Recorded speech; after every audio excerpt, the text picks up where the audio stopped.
Welcome to the Cool Explorations podcast and radio show with your host, Tony Peters, where we explore the Bible and we discuss real world issues and topics that are facing society today in today's culture.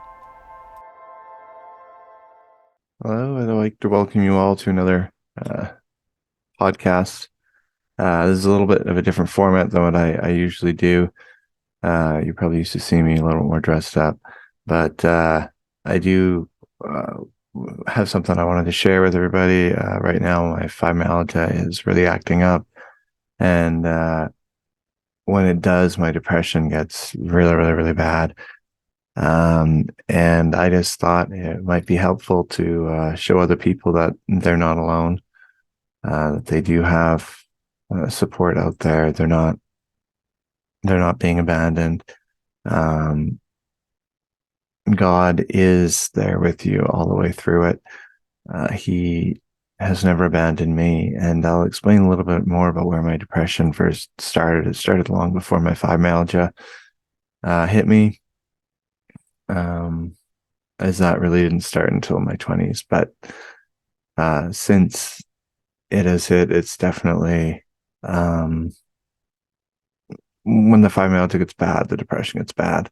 It's just the way it kind of goes. And right now, our weather's kind of rainy and dreary, and it really wreaks havoc on my body. But I also wanted to share with you a little bit more about where my depression does come from. If any of you have watched my testimony, then you know some of the things already. So I apologize if you've heard this before, but my depression really started when I was around that age of 4.5 to 5, when I was molested for the first time. And that event really wreaked havoc on my brain, on my body. It really changed the course of things for me. I had a lot of anger, confusion, a lot of confusion. And God, I was angry at him. How could he let this happen to me? Over the years, I've come to see that it wasn't God. It was man's fallen nature. And it was man who molested me, not God making it happen. Um, did he allow it to happen? Yes, but we've all sinned. And that's part of our sin nature, is that these kind of things happen with sin nature.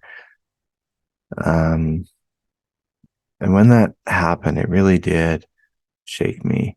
I was very confused. I suddenly had all these thoughts as a 4 and 5 year old, about sex and things that a 4 or 5 year old should not be thinking about. Um, it shouldn't even be on their radar at that age. But after I was molested, that definitely was something that was always on my mind. It became a forefront thing, and I hate to think about where I would be at if I was raised in today's society with all the trans and gay and all that movement. I really hate to think of where I would have been at, um, had I been raised in today's society. Um, just with all my sexual confusion, I really would have been a mess and made decisions that would have more regret. And part of it was I really, because I was confused about sexuality, I really started blaming myself for what had happened, for allowing it to happen. And I started punishing myself. And what I mean by that is I would physically hurt myself. A lot of that involved hurting myself sexually. Um, but I really just wanted to hurt myself because it was this release. It was a punishment for the thoughts that was running through my head. It was punishment for feeling guilty, I guess. And it was just this way of releasing all the pain that I felt. And if you've ever been raped or molested or assaulted in any way, you understand the the feelings of really feeling hurt and betrayed and um, cheated by the world, I guess. And when you feel that way, it really does more damage to yourself. And my depression definitely it hurt me, and it came from a place of my not forgiving. And that's one thing that with my faith in God, I've really learned to forgive. I've really learned to forgive, and I'm at a point today where I have forgiven them. Because when you hold on to grudges, you hold on to that hatred, that bitterness, you hold on to the past. It's not hurting the person that you're not forgiving. It's hurting you. You're the one who's being hurt by your lack of forgiveness. And I really started down this dark path. And from a young age, writing and reading just became this escape for me. I could get away from the world. I could get away from all these feelings. I could be somebody else through these characters that I created or these characters I was reading about. I could be somebody else. I didn't have to be me dealing with all the pain. But that was a band-aid. That was a cover because I still had that pain. That pain was still in me. When I stopped writing or I stopped reading, the pain was still there. It was still there. And the whole book of Psalms really helped me. I loved the poetic nature of it. I loved that David, I could relate to him, and reading about David, even outside of the Psalms, I could read about him, and he was a real person. He was this person who had this fallen nature as well. He fell into sin um, with Bathsheba. He basically committed murder. Um, he did commit murder, and I could relate. You know, he was someone I could really relate to. And when I went down that path, Psalms could really help me. Reading what David could really help me. And the verse Philippians 4:13, when I discovered that verse in its proper context, not in the way that everybody uses it in this wishy-washy crap. Um, Philippians 4:13, I can do all things through him who gives me strength, and doing all things through the will of God. But really, I was like, God can give me strength. God is not abandoning me. God is with me. It took me a long time to get to that point, a lot of years. And I was so depressed, so confused. I did so many things to myself that I really wish I hadn't. And, you know, a kid at that young age who's already addicted to masturbation, who's already addicted to anything sex related, it's hard to imagine. That was me. I was trapped in that. And I know even today, I can't judge anybody for their sinful, fallen nature because that was me. That was me. And I, again, was molested at 7. And that just really rocked everything again. It just sent me spiraling worse. I really spiraled down. And I used to find porn in ways we didn't have it on the internet. The way it is now, I'm aging myself, I know, but but I found myself stealing tearouts from magazines, so that I could have access to something. I would steal that kind of material because I couldn't get it in regular means. And I don't say that in any proud way. I definitely regret those decisions.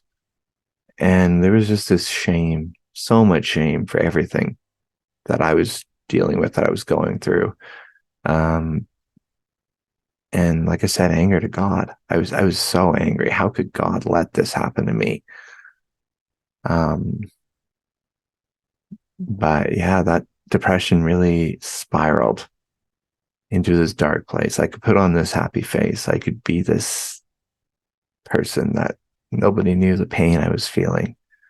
I got so good at it, putting on this just smiling face. When we saw me, they would think I was this happy child, this child that never shut up, still never shut up. That's why I got into podcasting.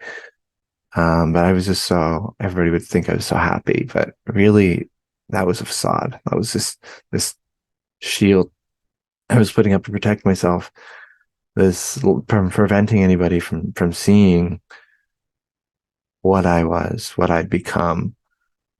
Um, and it just really, really took over everything. It got to the point where suicide was always on my mind. I was always thinking about how I can end my life, um, different ways of going about it. And it got to a point where I was actually trying to kill myself. And I was so mad every time God stopped me from doing it. I would get so mad and be like, God, why did you stop me from killing myself? Why don't you just let me end my life? It's my life. Let me end it. Let me be free of all this pain that's inside. But God had other plans. He had other plans for me. He wanted me to really be able to reach and help other people who are battling with depression, who are battling with the sexual sin, those who are really struggling with um, dealing with being assaulted, dealing with that molestation or rape or whatever, knowing that I can send a message out to people that I'm not any better than they are. Um, I'm also battling with the same things. They're not alone. And it's an important message when you're depressed, to know that you're not alone, that there's other people just like you out there. And I have people I consider friends who are homosexual or who were homosexual. Um, they do know the sin that they're living in, and it is a life of sin. But I know that I'm not any better than they are, so I can't judge. I can't judge their lifestyle. I can't judge the way they are.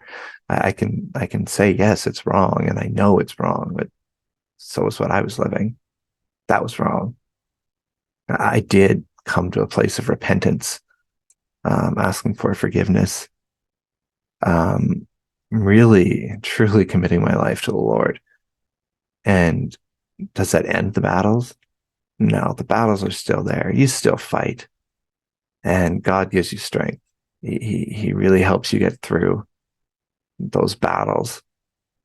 But depression really, it can hit you anytime, no matter what meds you're on. It can hit you. It can come back. It doesn't just go away magically. It's the depression's still there. It's just knowing that God is there and He will give you strength to get through. And thankfully, He gave me a loving wife who has been through so much with me. Um, when you're depressed, you're not always the most pleasant person to be around. You can be very miserable.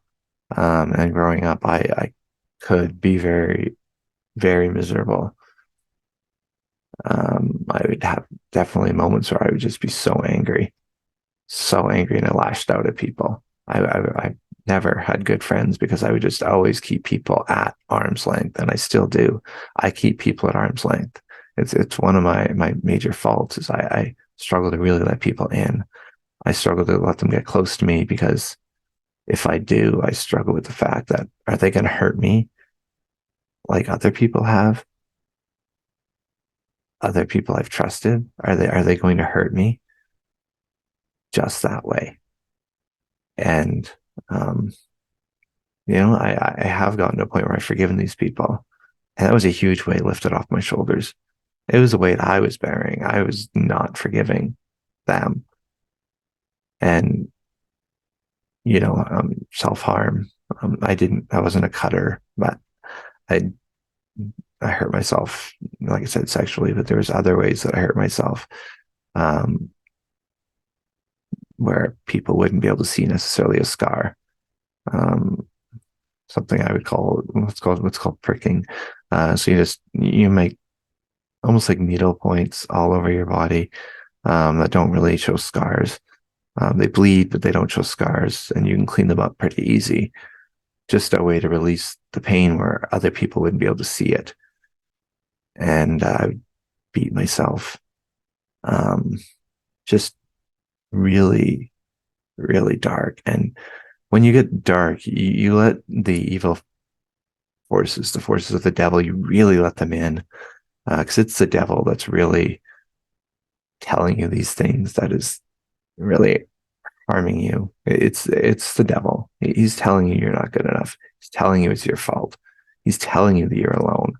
That if anyone else knew, they'd be so ashamed of you. There'd be so much guilt that no one would want to be around you. They'd reject you. Your parents would force you out of the house.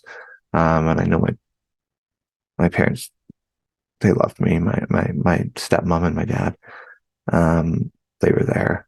They did put up with a lot. Um, but that's the devil telling these things. And I used to have this demon who visited me, and he have a human body, but a wolf's head, and he would freak the living daylights out of me. And there was a prayer that my stepmom told me to pray, and that was always praying to God and praying to Jesus and saying in Jesus' name, be gone. And the spiritual battles that go on behind the scenes, they're incredible.